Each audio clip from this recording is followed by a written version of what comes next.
जय गोर्खा। आज हामीले यो सानो प्रेस रिलिज गरेको कारण चाहिँ मेन के थियो भन्दाखेरि आज हामीले हाम्रो गोर्खा जनमुक्ति मोर्चा समस्त गोर्खा जातिको एउटा लाई डोराउने जुन प्रकारको एउटा पार्टी छ उहाँहरुकोबाट तपाईहरु हाम्रो विशेष गरेर जो बीजेपी समर्थकहरुलाई जति पनि तराई डुवर्स भारतभरि छरेर बस्नु भएका सपोर्टरहरुलाई जहाँ चाहिँ कुनै न कुनै मनको एउटा कुनामा चाहिँ बीजेपी लाई हामीले सपोर्ट गर्नुपर्छ र बीजेपी लाई आउनेवाला इलेक्सनमा बीजेपी लाई भोट हाल्नुपर्छ भन्ने खालको किन उहाँहरुले होला अलिकति ढिलो भयो तर हाम्रो गोर्खा जातिप्रति के गर्छ कि भन्ने एउटा भूल धारणा राखेर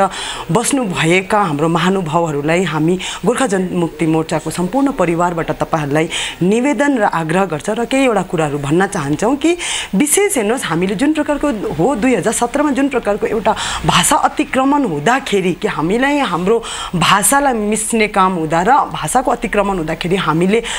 आन्दोलन भयो र त्यो आन्दोलनले अर्कै रूपरेखा लिएर र हाम्रै जाति माझको हाम्रै नै कतिवटा गोर्खे सन्तानहरु नै सेन्ट्रलको एजेन्ट र स्टेटको एजेन्ट भएर एउटा आन्दोलनलाई बिथोलेर हामीलाई जुन प्रकारको एउटा जिरोमा ल्याउने काम गरियो त्यसको त्यो क्षतिपूर्ति भले हामीले अहिले स्टार्ट गरेर फेरि त्यसलाई रिकभर गर्न सक्ने स्थितिमा थियौं र त्यसमा हाम्रो सोचाइ थियो र त्यसरी नै हामीले त्यसलाई रिकभर गर्ने प्रोसिडियरमा नै हामी चलिरहेको छौं हाम्रो पार्टी समग्र हाम्रो जनतालाई लिएर। तर जुन प्रकारको अहिले आउनेवाला इलेक्सनमा चाहिँ कतै न कतै बीजेपीलाई दिनुपर्छ र बीजेपीले हाम्रो मुद्दालाई छिनाफाना गर्छ र कुनै प्रकारको गर्छ भनेर म नेतालाई त भन्दिन, नेतालाई त म त सोझै प्रश्न गर्छु। जतिखेर 2007 अक्टोबरको दिनमा बीजेपीले एकदमै यो 12 घण्टामा जुन चाहिँ टपिकै चेन्ज गर्यो गोर्खाल्यान्डको टपिकलाई चेन्ज गरेर मिटिङको टपिकलाई चेन्ज गरेर चाहिँ जीटीए रिभ्यूको मिटिङमा गर्दाखेरि पनि बीजेपीको कुनै नेताहरूले हाम्रै गोर्खे बीजेपी समर्थकहरू नेताहरूले कसैले पनि त्यसको विरोध गरेन। त्यस्तै प्रकारले 11 जात गोष्ठी पनि हामीलाई बिफोर कोड अफ कन्डक्टसम्म पनि केही गर्नु सकेन, माग्नु सकेन र दिनु सकेन। तर आज गएर चाहिँ हामी यति भन्न चाहन्छौं कि हिजो मात्र जुन प्रकारको यो बीजेपीका महासचिव कैलाश विजयवर्गी र हाम्रा विशेष वेस्ट बेंगल चुनाव प्रभारी कैलाश विजयवर्गीले जुन प्रकारको यस्तो खालको एउटा बयान दिनुभयो कि 11 जात गोष्ठीको माग चाहिँ नेपालको माग हो र 11 जात गोष्ठी चाहिँ नेपालमा बसोबासो गर्नेहरुको समस्या भनेर जुन प्रकारको एउटा यत्रो ठुलो देशहरु चलाएर कति स्टेटहरु चलाएर बसेको एउटा राजनीतिज्ञ भन्ने आफूले भन्नेलाई एउटा इन्डियाको हिस्ट्रीसम्म याद नहुने इन्डियामा त अब यस्तो नि त थुप्रै खालको अब हामी विभिन्न प्रकारको जात गोष्ठीहरु समुदायहरु बसोबासो गर्नेहरुलाई उनीहरुलाई आफ्नो एउटा थाहा नभउने हिस्ट्री नथाहा भएर चाहिँ त्यो प्रकारको एकदम इरेस्पोन्सिबल र एकदम गैर जिम्मेदाराना बयानबाजी गर्ने नेताहरुलाई कि गोर्खालाई त लट्टाउँदा भइहाल्छ जे भन्दा पनि भइहाल्छ भन्ने खालको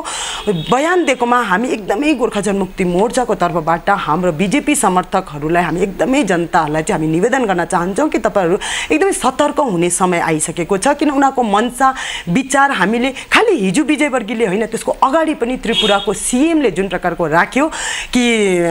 बीजेपीले चाहिँ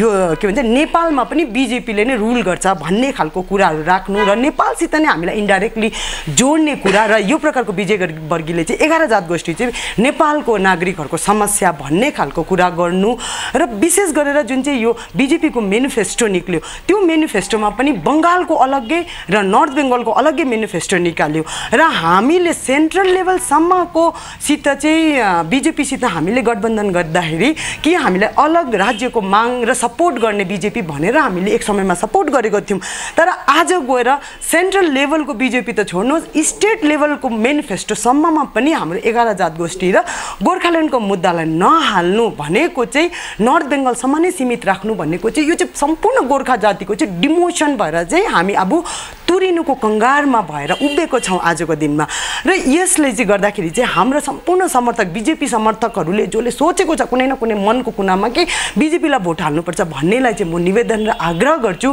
कि उहाँहरुको मेनिफेस्टोमा एक त वेस्ट बेंगलको मेनिफेस्टोमा पनि हालेन हाम्रो समस्याहरुलाई र त्यसको बादमा पनि बंगला भाषालाई हामी कम्पल्सरी गर्छु भनेर फेरि त्यही परिस्थितिमा हामीलाई आएर उभ्याइदिएको छ। त्यसले गर्दाखेरि र त्यसले गर्दा उहाँहरूको मन चाहिँ एकदमै क्लियर नभएकोले गर्दाखेरि चाहिँ तपाईहरूले चाहिँ यो बिजेपीलाई आउने दिनहरूमा चाहिँ एकदमै भोटको लागि चाहिँ सोचिदिने म कुरा राख्छु तपाईँहरूलाई हाम्रो सम्पूर्ण पार्टीको पक्षबाट। र सँगसँगै म एउटा कुरा पनि के राख्छु भन्दाखेरि जुन चाहिँ हामीलाई एउटा थियो, हेर्नुहोस् आजसम्म हाम्रो डिमान्ड र हाम्रो माग थियो कि एउटा पोलिटिकल विलमा पोलिटिकल लेभलमा नै हाम्रो हुनुपर्छ समाधान भनेर नै हामीले अहिलेसम्म एउटा सम्पूर्ण जति पनि नेसनल पार्टीहरूसित हामीले गठबन्धन गरेको कारण पनि हाम्रो यो पोलिटिकली हामी नजाने, हामी डिस्प्युट ल्यान्डमा नजाने, हामी ट्रिटीमा नजाने, यो सबै अब यस्तो चिजहरूलाई खोदालेर हामीलाई एकदमै समस्या हुन्छ र देशलाई पनि एउटा चुनौती हुन्छ भनेर हामीले एउटा पोलिटिकल विलमा जुन प्रकारको अरू स्टेटहरू बन्यो, जुन प्रकारको 370हरू एब्रोगेटहरू गर्यो होइन, त्यस्तो खालको लिएर हामीले पोलिटिकल विलमा नै हाम्रो समाधानको डिमान्ड गरेको थियौँ। तर त्यसोले गर्दाखेरि आज गएर हामीले एउटा मात्रै यो तपाईँहरूलाई म सम्पूर्ण हाम्रो प्रेस मिडियाहरूलाई म यो एक कपी गरेर दिँदैछु कि हाम्रो यहाँ आरटीआईको एउटा रिपोर्ट आएको छ जहाँ चाहिँ हामीले 11 जनजातिको जुन चाहिँ छ गोर्खा ट्राइबल 11th कम्युनिटीको जुन चाहिँ हामीले डिमान्ड गरेको थियौँ,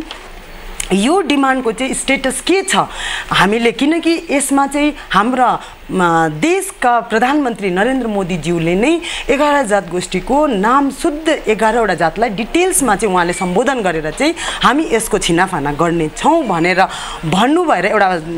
जनसमूहमा राखेको कुरालाई चाहिँ आज गएर चाहिँ जुन चाहिँ हाम्रो यो आरटीआईमा चाहिँ सोझै भनेको छ रेजिस्ट्रार जेनरल अफ इन्डियाले चाहिँ जुन चाहिँ रिपोर्ट पेश गरेको छ, यसमा चाहिँ हामीहरू 11 जात गोष्ठी ट्राइबल चाहिँ कुनै प्रकारको पनि दिनु सक्दैनौँ र दिनेको कुनै विचारै छैन र कुनै प्रकारको यो क्राइटेरियामा पर्दैन भनेर चाहिँ आरटीआई अहिलेको हालैको आरटीआई रिपोर्टले चाहिँ बुझाइसकेको छ। त्यसले गर्दाखेरि यहाँबाट बिजेपीको मनसा बुझ्न अत्यन्त आवश्यक छ हाम्रो जनताहरूले कि बिजेपीले आज होइन भोलि होइन उल्टा यो प्रकारको आरटीआई रिपोर्ट आए पश्चात र बिजेपी स्टेटमा आए पश्चात चाहिँ सोझै हामीलाई चाहिँ एनआरसी र सीएए लागू हुनुमा चाहिँ 110% को ग्यारेन्टी भइसकेको छ। र म सम्पूर्ण जनताहरूलाई म निवेदन रिक्वेस्ट गर्छु, तपाईँहरूले हेर्नुहोस् 2017 को आन्दोलनमा भएको क्षतिलाई हामी पूर्ण गर्नु सके, तर यो एनआरसी लागू भएपछि हामी यो प्रकारको क्षतिलाई हामीहरू सायद हाम्रो पार्टीले र हामीले पनि सक्दैनौँ होला यो